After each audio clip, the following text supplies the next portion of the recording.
हो सकती है और मिक्स करने के बाद अब चाय में टिकना है। उसने नहीं कहा कि देखो फिलहाल हम बात करते हैं इस क्वेश्चन की। तो हमारे पास कह रहा था find the sum of the sequence, एक सीक्वेंस कह रहा है। ये सीक्वेंस है किसका ये हमें नहीं पता, एपी है, जीपी है, क्या है, कौन सा सीक्वेंस है, हमें इसकी कोई जानकारी नहीं है। तो सबसे पहले हम ये पता करें ये सीक्वेंस है कैसा, तब तो हम उसका सम निकाल पाएंगे। क्योंकि अगर एपी होगा तो हमें एपी के भी सम का फार्मूला पता है, जीपी होगा तो जीपी के भी सम का फार्मूला पता है। लेकिन यहाँ पे कौन सा सीक्वेंस बन रहा है, क्योंकि 7 अगर देखा जाए इसी सीक्वेंस को थोड़ा सा देख लें तो हमारे पास जो सीक्वेंस है केवल इतना आप उठा लीजिए। आपने जब इतना उठाया इसको आप यहां ले आए, अप टू एन टर्म्स दिया गया है। कह रहा है यही आगे चलकर कितना दिया गया बेटा, अप टू एन टर्म्स। अगर हमारे पास ऐसा है तो हम देखें, सोचें कि अगर एपी है तो एपी की खासियत होती है कि अगर कोई भी 3 टर्म एपी में है तो इसका डिफरेंस और इसका डिफरेंस आपस में इक्वल होता है। तो अगर हम देखेंगे 77 में से 7 माइनस करें तो रिजल्ट हमारा 70, और अगर इसमें से ये माइनस कर देंगे तो 700 पूरा रिजल्ट आ जाएगा। तो इसका मतलब क्या हुआ, तो हमने कहा ये तो हमारे पास एपी नहीं है। अब क्या किया जाए, हम बात करते हैं किसकी, जीपी भी ट्राई करें। तो जीपी की भी खासियत होती है ए कॉमा बी कॉमा सी, यानी कि इसका डिवाइड आप इसमें दीजिए, इसका डिवाइड आप इसमें दीजिए। अगर दोनों के रेशियो इक्वल आ जाएं तो आपके पास जीपी होगी। आपने 7 का डिवाइड इसमें दिया 11, इसका डिवाइड इसमें दिया तो 11 नहीं आएगा, तो हम कहेंगे ये हमारे पास जीपी भी नहीं है। यानी कि अब हमें क्या करना पड़ेगा, एक सीक्वेंस बनाना पड़ेगा, एक क्रिएट करना पड़ेगा। कैसे क्या करेंगे तो ध्यान देते हैं। हमने एक छोटा सा काम किया, इस पूरे में से 7 कॉमन ले लिया। 7 कॉमन लेने से होगा क्या, तो हम देखेंगे 1, 11, 111, ऐसे ही आगे बढ़ता हुआ गया होगा कहां तक, एन टर्म्स तक हमने लिख दिया। अब हम देख रहे हैं अभी कोई चेंजमेंट नहीं है। इस तरह के क्वेश्चंस में ये याद रखना है। ठीक, करेंगे क्या आगे, छोटा सा ध्यान देंगे। इसमें हमने 9 का मल्टीप्लाई और 9 का डिवाइड कर दिया, इससे चीजें बहुत आसान हो गई। जब 9 का मल्टीप्लाई हमने भाई इस ऊपर वाले 9 का अंदर मल्टीप्लाई करवा दीजिए और जो अपॉन वाला 9 है वो बाहर कर लीजिए, तो आप देखेंगे यहां हो जाएगा बेटा 7/9। और जब इस 9 का मल्टीप्लाई हुआ तो 9, 99, 999, और ये इस तरह से कहां तक रहा होगा, एन टर्म्स तक। हमने कहा ठीक है लिख देते हैं। अब ऐसा करने से हमें बेनिफिट क्या हुआ, तो बहुत बेनिफिट हुआ।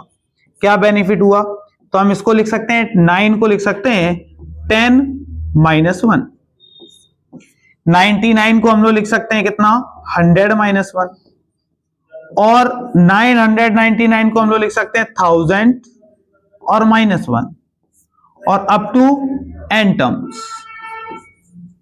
टर्म्स तक हमें ऐसे ही लिखना है। तो ऐसा लिखने से क्या लाभ होगा, तो हम देखेंगे 7/9। थोड़ा सा ध्यान देते हैं, हमारे पास यहां लिखा हुआ है 10। अब इसको थोड़ा अलग ब्रेक करते हैं। हम देख रहे हैं हर ब्रैकेट में -1 -1 कहां तक रहा होगा, तो ये एन टर्म्स तक रहा होगा। ठीक है, तो हमने कहा -1 को अलग कर लेते हैं, बाकी जो बचा उसको अलग कर लेते हैं। मतलब हमारे पास बाकी क्या बचा, 10, 100, 1000 के बाद ये कहां तक सीरीज होगी, एन टर्म्स तक। और उसके बाद सेम अगर हम माइनस कॉमन ले लें तो हमारे पास यहां बचेगा 1, अगेन 1, फिर अगेन 1, और कहां तक होगा, एन टर्म्स तक। इस तरह से हमारे पास सीरीज बन गई। अब सीरीज बनने से हुआ क्या, तो हमने देखा ये जो सीरीज दिख रही है आप खुद देखिए, 10 का डिवाइड दीजिए 100 में कितना आएगा, 10, 100 का डिवाइड दीजिए 1000 में कितना आएगा, 10। तो इस ब्रैकेट में पूरी हमारे पास क्या बनकर तैयार हो गई, जीपी। अब इसको कहीं अलग सॉल्व कर लेते हैं। अलग कैसे, तो उसको भी देख लेते हैं भाई। हमने क्या किया, एक छोटा सा काम किया। हमारे पास एक सीरीज बन रही है, पिछले पेज में अगर देखें तो हमारे पास एक सीरीज थी 10, 100, 1000। तो हमने देखा अगर ऐसी कोई सीरीज है तो उसको अलग से लिख लिया, 10, 100, 1000, अप टू एन टर्म्स। हमें एन टर्म्स तक निकालना है।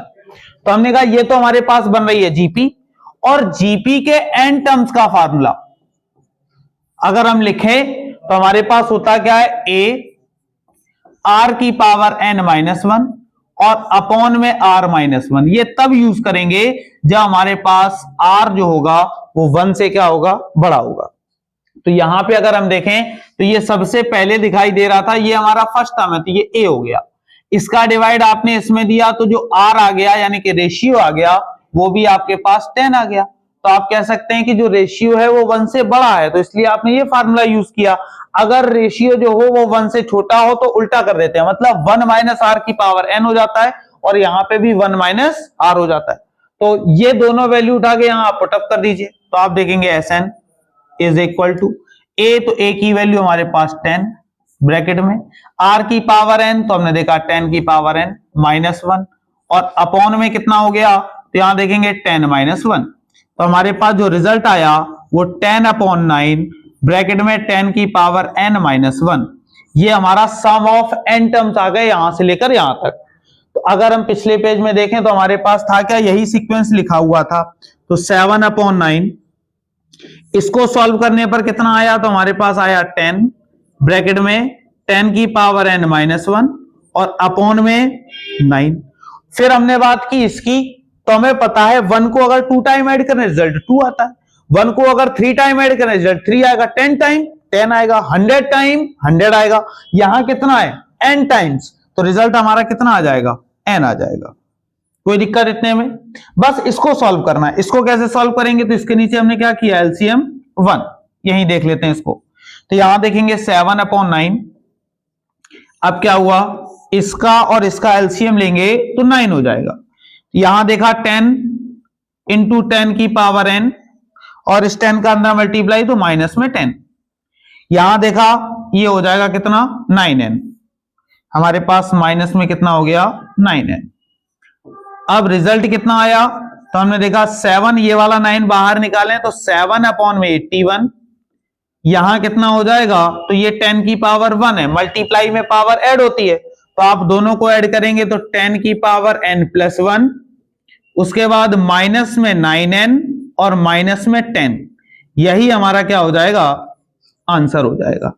फिर से एक बार चीजों को देख लेते हैं, बहुत सिंपल था, हमने कुछ खास किया नहीं।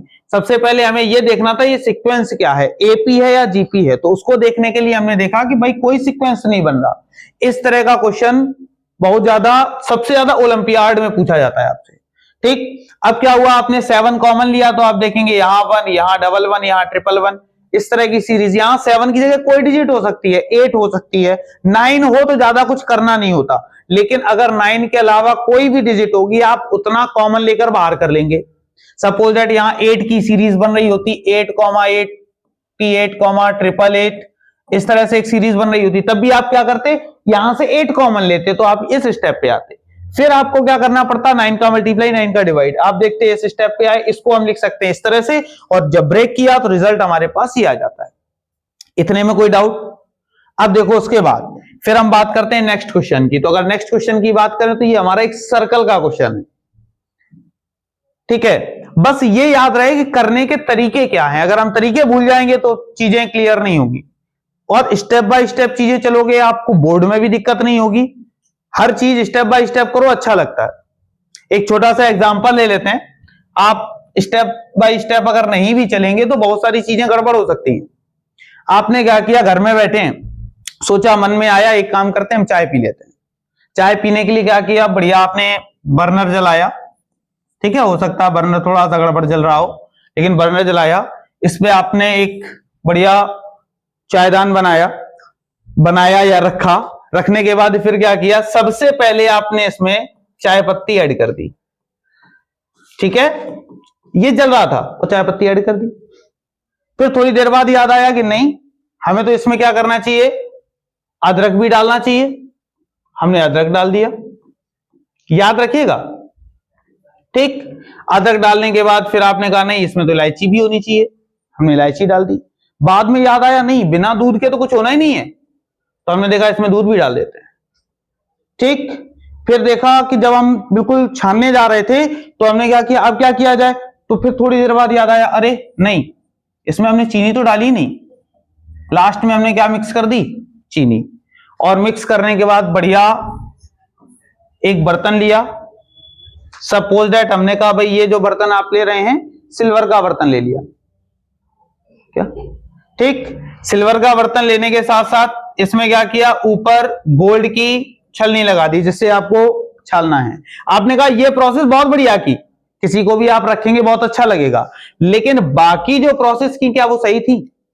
क्या चाय उतनी टेस्ट देगी जितनी देती? अगर आप क्या करते, उनको अच्छी तरह से मिक्स करते, पहले आप क्या ऐड करते, वाटर ऐड करते, उसके बाद चीजों अगर उनको सिस्टमैटिक करते तो क्या आप चाय में टेस्ट नहीं आता?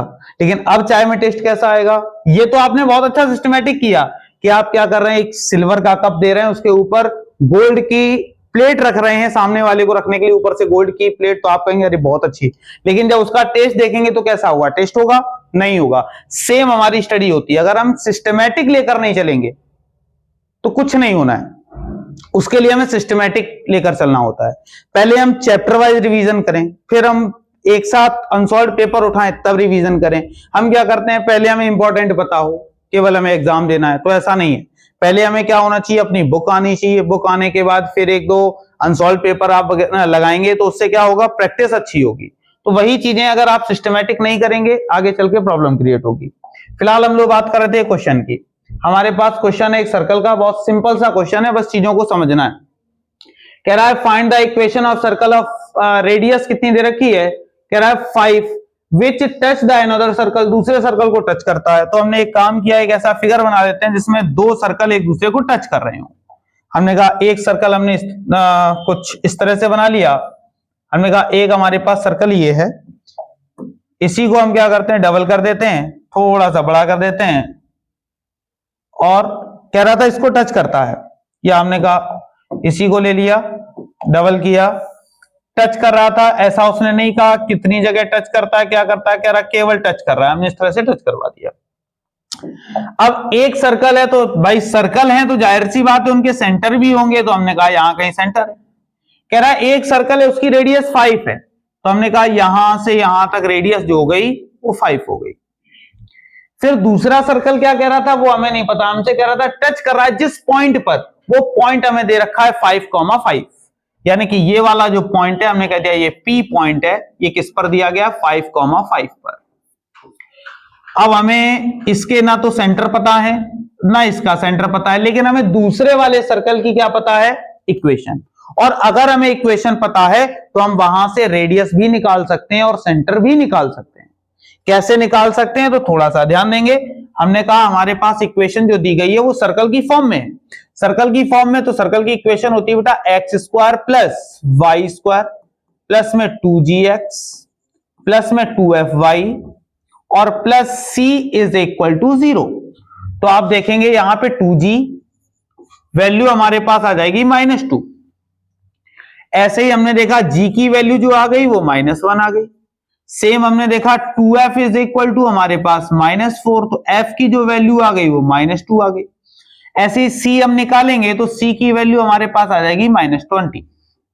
सबसे पहले हमें जरूरत है बेटा सेंटर की, तो हमें सेंटर कैसे निकालेंगे, सेंटर आपको बताया गया है -g, माइनस में f होता है, तो -g कितना है, -1, लेकिन यहां -g ऑलरेडी है तो ये प्लस में 1 हो जाएगा, सेम ऐसे ही प्लस में 2 हो जाएंगे।